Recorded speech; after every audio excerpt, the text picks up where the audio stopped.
Welcome, everyone, to another episode of Inside the Dugout. I am Ron Smolin. I'm here with one of the assistant coaches for the Siena Heights University Baseball Club, Justin. How you doing, Justin? I'm good. How are you? Doing well. So, Justin, if you can, introduce yourself, tell us what you're doing with the team, who are you responsible for, and a little bit about yourself. So I'm Justin Siegel. I work primarily with the infield, outfield, just basically defensive stuff. And then I also help out with hitting. So I grew up in New Boston, Michigan, about an hour away. So from the area, played college ball at Rochester University. So same conference. So I played here a lot growing up in travel ball tournaments, and then also when I was at Rochester. Yeah, any memory that you want to go back with playing over here as a collegiate player?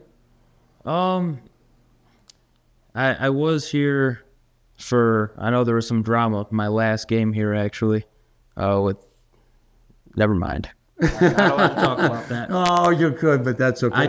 I remember that game. So. That's the next episode. We'll talk about that. I heard a lot about what actually happened once I got here. That's behind the scenes. So, well, great. So I appreciate that, saying a little bit about that. And interesting about New Boston. So I grew up in Belleville. Okay. Yeah. And we used to go to St. Stephen's Catholic Church in New Boston. That's and there used to be a strawberry festival there. And at Belleville. So interesting. I didn't know you were from New Boston. So some people will be listening in. My family, my sister still lives over there in Canton, but she knows about New Boston. So interesting to know about that. So you're working. If anyone has come to the game beforehand, Justin, you do the infield. I do. Yeah, so I remember you've been doing the infield. So it's another one of your responsibilities is doing infield. So you do a nice job with the phone call. So what position did you play? Primarily second base, a little bit of short and third when they needed me to, and then emergency mop-up pitcher. So you kind of came in okay. So obviously you're a coach now. You're doing coaching. This is probably your second year at Siena as a coach. So tell us a little bit about the transition from being a collegiate player to being a coach. It took a little bit of time to get used to. I'm on the other side of it now. Mm-hmm. So it's more control, but it's also less control. Mm-hmm. So when I was playing, I always felt like the coaches were in control because, they're running the game, just kind of making all the decisions. Mm-hmm. But now I realize that it's really just on the players. We can prepare them the best we can, but they actually have to go out and perform. So it was weird getting used to kind of that side of baseball and not being able to actually go out and do the job. You just have to kind of show them what to do and hope they listen. So it wasn't always the coach's fault you're learning? No, not always. Not always. Oh, that's great. It's interesting. So to hear that perspective, and it'll be interesting if from this year, as you can take some of that experience from last year to kind of apply it this year, which kind of brings me to the next question. Working with Coach K last year, working with Coach K again this year. He has a few innings under his belt. Mm-hmm.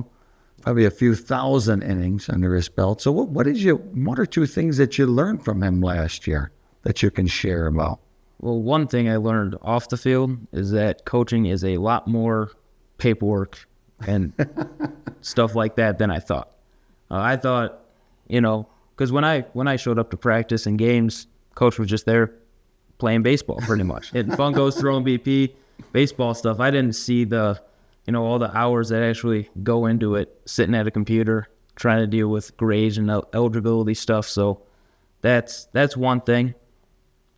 And then there's also a lot of other things that I never really thought about, like when you're coaching third and runners going from first to third, how to put yourself in like the best position for the runner to see you. I never really thought about that when I was playing. I just looked over there and tried to pick them up. Mm-hmm. So it's a lot of small things like that I never even really thought about. You probably think about the game a lot more than just when practice is done. Yeah, absolutely. There was one time I was at a Tigers game with my family this summer, and I was just kind of watching the game, just rooting for the Tigers, and it got pretty bad. Tigers were down like 10-2 or something. So I'm just sitting up there with my dad, and I just started picking up little things that I was noticing just within the game, and it just, is different than when I was playing. So very interesting. It's very interesting seeing it from a coach's perspective and then from a collegiate player's perspective. So my last question for you, thinking about this year, thinking about last year, you got to experience a great season last year. Last year was very exciting for those who are listening in, who got to be a part of that, being part of the tournament, being part of just a great season, a great mix of players, coming into 2025. What gets you excited about 2025? By the time this episode airs, we'll be less than a week away from opening day. So what gets you excited about this season? I think a lot of the pieces we brought back and the new pieces we brought in are starting to gel. So, we got back a couple key pieces from last year, especially like on our pitching staff. It's a lot of returners. And then offensively and like in the field, we have a lot of newcomers. So I'm just kind of excited to see how everyone gels together and comes together as a team. Sounds good. So again, thank you, Justin, for your time. This is another episode of Inside the Dugout with Ron Smolin.